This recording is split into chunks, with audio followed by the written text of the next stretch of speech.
அவங்க அடைக்கின்றார். பாருங்க இவங்க பாருங்க டெக்னாலஜி எவ்வளவு இம்ப்ரூவ்மெண்ட் ஆகுதுன்னா அவங்களுக்கு அவங்க வந்தா கூட்டம் கொடுக்குன்னு சொல்லிட்டு ஏஐ டெக்னாலஜி மூலமா first ever live deployment of holographic AI communication AI மூலியமா விஜய் தலைவர் தாயக தலைவரை உருவாக்கி கேண்டிடேட் அவருக்காக ஓட்டு இருக்கிறார். இது கூட அவன் வர்க்கம் போமா யாரு நம்ம உதயநிதி ஸ்டாலின் திருவேலுக்கு நிகழ்ச்சியாப்பாக்கும் ஒரே தொகுதியா இது தெரியாம தற்கொலை பேசுறானே 3ஆம் கிளாஸ் 1200க்கும் 1720க்கும் தற்கொலைக்கு தெரியுது அறிவாளி அவ்வளவு பெரிய துணை சிஎம் இவருக்கு இப்பதான் நிக்கிறாரு தாவேக தலைவர். என்ன தாவேக்காக இப்பதான் நிக்கிறாங்க மொத்தம் 1200க்கும் 1720க்கும் வித்தியாசம் தெரியாது. திருவேலிக்கேணிக்கும் கேப்பாக்கம் ஒரே தொகுதியா நான் 2 தொகுதியில் நிக்கலன்னு சொல்லி உனக்குதான் தொகுதியெல்லாம் அக்குவேறு ஆணிவேற தெரியும். ஏன்னா ஒவ்வொரு தொகுதியில உனக்கு டேபிளுக்கு லஞ்சம் வரணும், ஊழல் வரணும், ஊழல் காசு. அப்போ உனக்கு தான் திறமையா தெரியும். உதயநிதி ஸ்டாலினுக்கும் ஸ்டாலினுக்கும் அக்குவேறு ஆணிவேற எந்த தொகுதியும் தெரியும். தொகுதிக்கு ஒன்றும் நல்லது பண்ண மாட்டாங்க. எந்தெந்த தொகுதி எத்தனை தொகுதின்னு அக்குவேறு ஆணிவேற தெரியும். ஏன்னா இவங்களுக்கு தான் தொகுதி வேறையா ஊழலும் சரி லஞ்ச பணமும் சரி வரணும் டேபிளுக்கு. என்ன அதனால இவங்களுக்கு தான் தெரியும். நாங்களாம் தற்கொலையாக போறோம். 1200க்கும் 1720க்கும் தெரியாதவனா அறிவாளி. அவங்க அப்பன் வேற அப்பா ஸ்டாலின் நாடாளுமன்ற தலைவர் குடியரசு தினத்துக்கும் ரிபப்ளிக் டேக்கும் டேட் தெரியல. சிஎம் வளர்றாரு.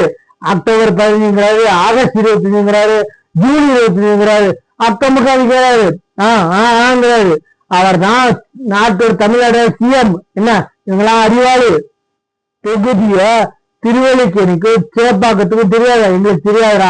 ஏன்னா நாங்க லஞ்சம் வாங்கலாம் ஒவ்வொரு தொகுதியில இல்லை. உங்க டேபிளுக்கு லஞ்சம் வாங்குற தொகுதியெல்லாம் உங்களுக்கு அக்டோபர் அணி எந்த தொகுதியில லஞ்சம் வரல வரும்னு அப்பதான் அந்த லஞ்சம் வராத காரணத்தினாலதான் எப்படி வரும்னு எந்த தொகுதின்னு தொகுதி பங்கீடுகள்லாம் உங்களுக்கு அப்பாவுக்கு பிள்ளைக்கு தான் கை வந்த கலை. என்ன அக்குவேறு ஆடுங்கிற இன்சிஞ்சா தெரியும் எந்தெந்த தொகுதி ஏழோ தொகுதி எந்தெந்த தொகுதி எந்தெந்த பேரு அப்படின்லாம் உங்களுக்கு தெரியும். எங்களுக்கு தெரியாது. ஏன்னா நாங்க புதுசு லஞ்சத்தை அவர் சொல்றாரு வாய் வெளியா. நான் அவ்வளவு திறமையா சொல்றேன், அவ்வளவு தைரியமா சொல்றேன். நான் லஞ்சம் வாங்க மாட்டேன்னு ஒருத்தன் கூட வாய் வார்த்தை கூட ஆண்ட கட்சி ஆடுற கட்சி எவன் பேண்ட கட்சி எவனும் சொல்றது வாய் வார்த்தை கூட சொல்றது தைரியம் இல்லை. அப்புறம் வாங்க நாங்க தற்கொலை அறிவாளி. அப்புறம் வாங்க வாய் வழியா கேட்கறது பதில் சொல்லுங்க. நீங்க சுட்டுங்க சுட்டா போங்க ஊழல் பண்ணுங்க. வாய் வழியா சொல்லுங்க.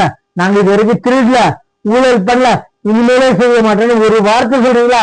சொல்ல மாட்டீங்க. ஏன்னா அது மட்டுமே நீங்க அதுக்காக மட்டுமே நீங்க வர்றீங்க. என்ன ஜெயிச்சு நீங்கள் எக்காரணம் கொண்டு மக்கள் சுதாரிச்சுக்கிட்டாங்க. நீங்க இப்ப 200 தொகுதின்றீங்களா? 200 தொகுதி ஜெயிக்கின்றீங்களா? 200 தொகுதியில டெபாசிட் அந்த 34 தொகுதியில காசுக்கான பொருளை கொடுத்து கள்ள ஓட்டு போட்டு ஜெயிக்கலாம். ஜெயிக்கிறதுக்கு வாய்ப்புகள் இருக்கு. கள்ள ஓட்டு போட முடியாது. எஸ்ஆர்ல நீக்கிட்டாங்க. அதை இப்ப மேக்சிமம் கழுத்தை நிறுத்திட்டாங்க.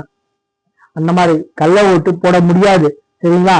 காசுக்கான பொருளோ இப்ப தபால் ஓட்டுல மிரட்டி வாங்கினீங்களே அந்த மாதிரி ஓட்டு வாங்கினீங்கன்னா ஒரு 34 தொகுதியில வாங்கலாம். டெபாசிட் வாங்கலாம். 200 தொகுதியில டெபாசிட் இழப்பீங்க. நான் சொல்றேன் எழுதிடுவோம். சரிங்களா? உங்க சேனல் சப்ஸ்கிரைப் பண்ணி பாருங்க. தேங்க்யூ.